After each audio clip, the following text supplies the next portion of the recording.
इराणचा राष्ट्राध्यक्ष जो काही युद्धामध्ये त्याचा दगावलेला आहे त्याच्या बाबतीमध्ये जे काही भारत देशामध्ये आपल्याला जनाक्रोश पाहायला मिळतो खरं तर अत्यंत वेदना देणारं चित्र आहे।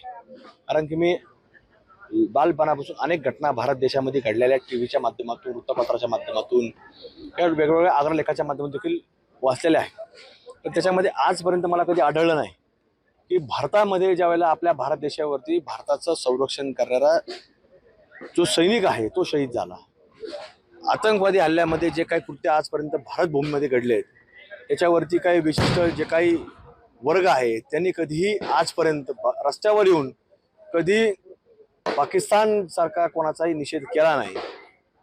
पण ज्या ज्या वेळेला कुठलाही दहशतवादी मारला जातो तर त्याच्या अंत्यविधी करता हजारो लोक रस्त्यावरती येतात।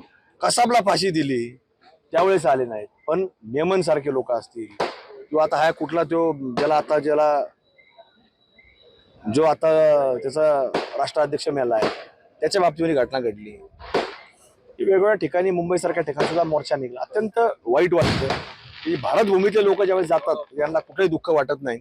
आज कोणतरी वेगळा माणूस जातो ज्याचा यांचा काही संबंध नाही, यांनी त्याला पाहिलेलं नाही, हे काही त्याच्या लग्नाला गेलेले नाहीत, त्याच्या कुटुंबात लग्नाला कोणी गेलं नाही, त्याच्याही लग्नाला यांच्या कुटुंबात सुद्धा लग्नाला कोणी आलं नाही, पण इतक्या वेदना यांना जाण्यात म्हणजे यांचा हे पवित्र असणारा महिना रमजानचा सुद्धा काही म्हणजे सुखात जाईल का नाही इतकी भयानक स्थिती आज यांच्या मनामध्ये झालेली आपल्याला पाहायला मिळते। नाही मडीमध्येच नाही तर प्रत्येक जिल्ह्यामध्ये, प्रत्येक शहरामध्ये, प्रत्येक गल्लोगल्ली या लोकांचे अनधिकृत थडगे, अनधिकृत बांधकाम, अनधिकृत रस्त्यावरती अतिक्रमण, कुठं नाही तिथं तुम्हाला सांगतो घुसणं, देवस्थानावरती त्यांचं दावा टाकणं, पोलीस स्टेशनवरती दावा टाकणं हे सातत्याने चालत आलेलं आहे। त्यामुळे हे सगळंच एकदा कुठे त्याच्यावर कायदे झाले पाहिजेत अशी आमची मागणी आहे। त्यावर आम्ही प्रयत्न करतोय आणि करू भविष्यात यश येईल आम्हाला असं वाटतंय।